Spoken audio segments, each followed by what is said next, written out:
Dami niyo pala. Nabalitaan ko kasi yung nangyari. Nandito ako para makiramay. Walang hiya ka. Oh my God! You're alive! I thought you were dead. Sorry. Flowers for you, Doc Frank. Bastos ka! Oh! Huwag kang lalapit. Kilala mo kung sino ko. Patay mo. Mukhang korona ng patay yung dalang bulaklak. Eh, di pala bagay ito sa buhay. Dapat sa patay kasi ito binibigay. Tulit na kasi nung napansin ko eh. Walang hiya ka talaga. At least, hindi ko ginamit pang advertise ng kumpanya ko. Parang ginawa niyo dati. Naalala niyo? Kayo? Ikaw po siya naalala mo. Salamat. Salamat po. Ay, patanggal mo to kasi small time to. Dito niyo ilagay yan, no? Titigas na bang mukha niyo? Wala kayong respeto sa burol ng tatay ko?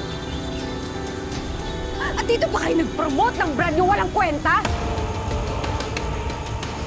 Pero, ganda ng bulaklak mo.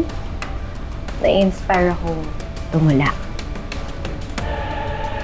Roses are red, violets are blue. Nakakainis ang mga evil. I will destroy you. Umalis ka na! Get out of here! Matakot. Bakit? Gusto ko lang naman ipakita yung concern ko sa tatay ng kapatid ko. Ang ginagawa mo dito? Ay, nakabinisita kayo pagalit. Curious lang naman ako sa Excelsior Genesis. Tama nga yung sinabi nila, no? Mabi ka nga! Ganda ng facilities niyo. Mahal ang mga gamit. Pero sa totoo lang, ang dali bumili nito eh. In fact, meron na kami sa Matiang Maria.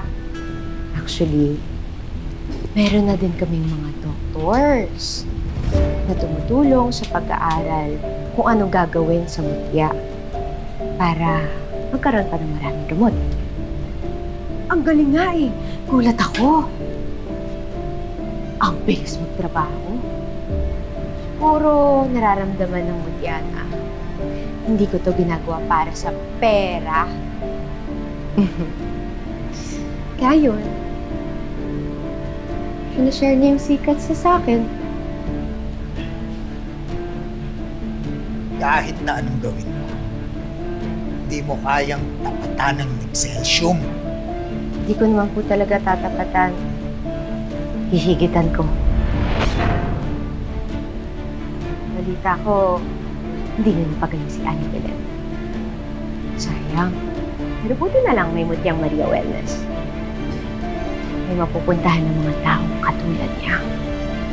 Ang totoong may malasakit sa kalagayan niya. Hindi ko pa talaga. Oh, Sita! Ay! Steph! Matulungan mo nanay mo!